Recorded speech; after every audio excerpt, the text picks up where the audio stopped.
McDonald's made $10.4 billion last year from a business that never touches a burger. It is a single line in the company's own annual report, and it is the biggest thing its franchised restaurants send back to headquarters. Bigger than the money the food makes. The number sits one row above the burger money, on a page almost nobody who eats there has ever opened. Because the thing McDonald's really sells to the person running the store is not the recipe. It is written into that report, one subtraction away, and once you see it, the drive-through never looks the same. Start with the arithmetic because the arithmetic is the whole story. In its report for 2025, McDonald's writes down what its franchised restaurants send back, and it writes it in 3 lines. Rents, $10,442 million. Royalties, the cut it takes on the name and the menu, $6,018 million, and a small line of opening fees. Both of the big numbers are the company's own, printed on the same page. Subtract one from the other. The rent on the floor beats the fee on the burger by about $4.5 billion in a single year. Now widen the lens, because one store does not explain a number that size. There are 45,356 McDonald's restaurants, and about 95% of them are run by someone who is not McDonald's. The company owns or holds a long-term lease on the land and the building under most of them. On its own books, the land alone under those stores is worth about $7 billion, and the operators have already promised more than $30 billion in future minimum rent before one extra burger is sold. So look at what is actually being rented.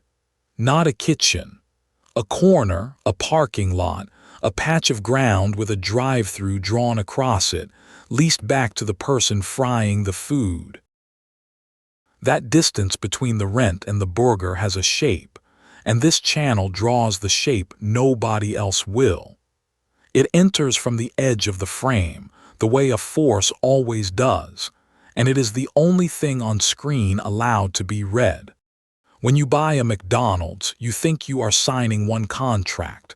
You are signing 2. One is a license to the name and the menu, and that one pays the royalty.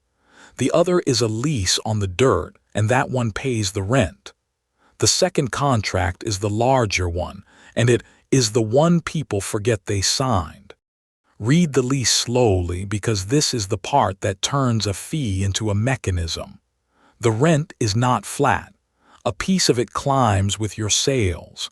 The company writes it in plain words, variable rent payments based on a % of sales. The better your store does, the more your landlord collects from it. Nobody who signs that deal is a fool.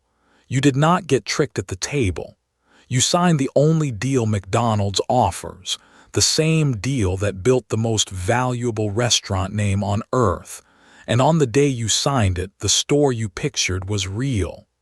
The force was never hiding. It sat there in the contract, doing exactly what the contract said it would. Here is who the rent lands on, the franchisee.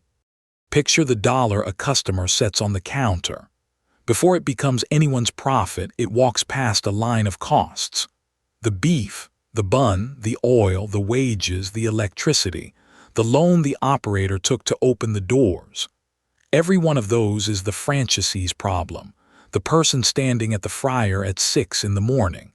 And running underneath all of it, off the top, tied to the very sales that dollar is part of, is the rent owed to McDonald's Corporation.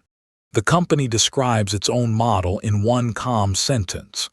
It is built, it says, to generate stable and predictable revenue. Stable for whom? The rent is stable because it is contracted and it comes first.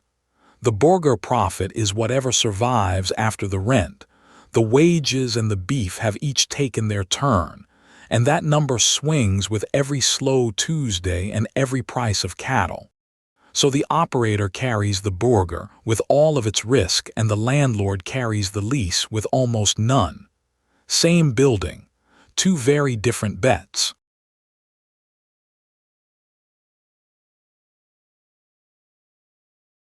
So turn the sign around.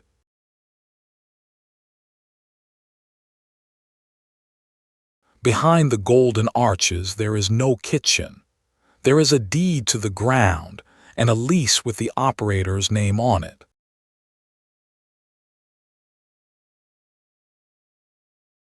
The franchisee rents the dirt. The customer pays the rent. The burger was only ever the thing that set the price.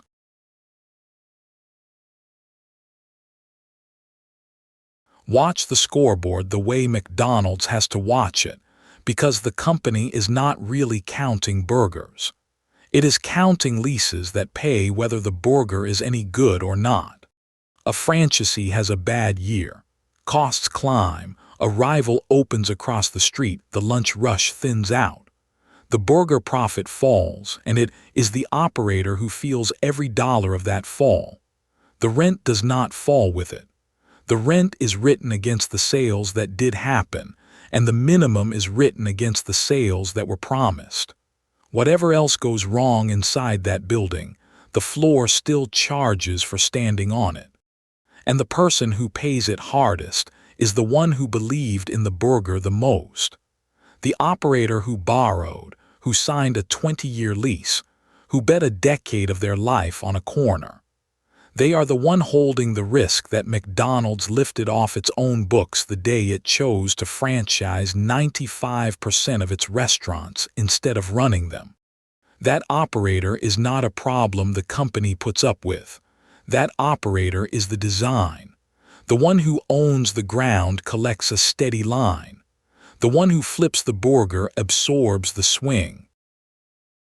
If this were an accident, it would show up as a wobble in the numbers. It shows up as a staircase. The rent line does not lurch. It climbs one step a year. It reads 9,840 million, then 10,017, then 10,442, 3 years in a row, each one above the last. A company that lived and died on flipping burgers would want to own every restaurant and keep all of that risk in-house. This company did the opposite on purpose. It handed 95% of the fryers to other people, kept the land, and turned the steadiest line on the page into rent. There is a tidy phrase people reach for when they hear this. That McDonald's is secretly a real estate company, not a burger company. It is too neat, and it is not quite true. The company still sells almost $27 billion of its own, and the burger is what makes the ground worth renting in the first place. The honest version is smaller and harder to shake. The single biggest thing McDonald's collects from its franchised stores is rent. It rises when your sales rise, and it is written down for anyone who opens the report. One last thing, and it is the thing this channel exists to do. There are numbers about McDonald's that get repeated everywhere. That it owns more land than almost any private company on the planet. That it is really a bank, a hedge fund, a landlord wearing a clown suit. Some of that may even be close.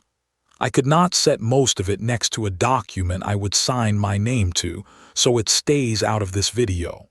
The numbers that are here, 10,442 million in rent against 6,018 million in royalties, came from McDonald's own annual report, and you can do the subtraction in about 4 seconds. So the next time you pull into the drive-thru and the line moves fast and the fries are hot, know that the person who ran that store for you paid their landlord first, and their landlord was the name on the sign. The red arrow does not leave when the video does. It is still there, running under the floor of every one of those 45,000 stores, pointing at a lease that gets paid before the first burger of the day. Subscribe, new episode every week.